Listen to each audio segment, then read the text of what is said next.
Well, on a hot day like this, Ontario Place was once a big destination, but it was shuttered 11 years ago by the McGuinty government due to declining attendance. Now, of course, the Ford government here at Queen's Park has a plan to reinvent it, and it's trying to sell it to voters in an ad campaign. But it contains a message to Toronto. Ontario Place isn't just for you, it's for everyone in the province. Make a splash at new beaches along the waterfront and explore new trails and parks.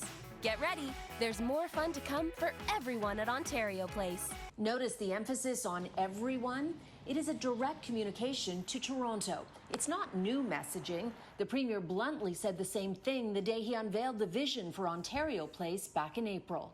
Last time I checked on the sign out there, it doesn't say Toronto Place, it says Ontario Place. This government ad is trying to drive that message home. Here it is again.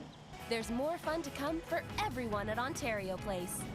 The future of Ontario Place became a key issue in the mayoral campaign, with several candidates coming out against the Ford government's vision for what was once called the Jewel on the Water.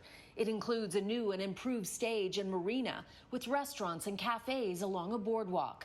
But there are also two controversial parts to the plan: moving the Science Centre to the waterfront property and a 95-year lease with Austrian company Therma to build a private water park and spa.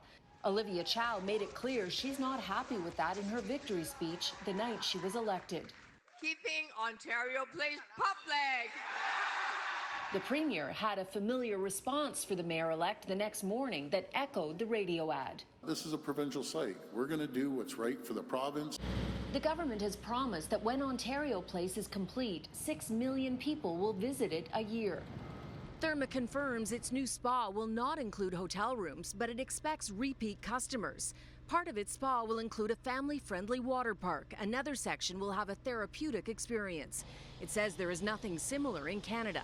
It's currently adjusting some of its plans to try and make them more palatable to city councillors who have opposed the project. The Premier has made it clear, though, this new vision is going forward. This is moving down the tracks pretty quickly right now. The government is certainly putting its plans into action. Ontario Place Corporation, which was created in the 70s to run the day-to-day operations and programming, is being dismantled. A government spokesperson says it is to move Ontario Place from the purview of the Ministry of Tourism to the Ministry of Infrastructure, which will give it control over development.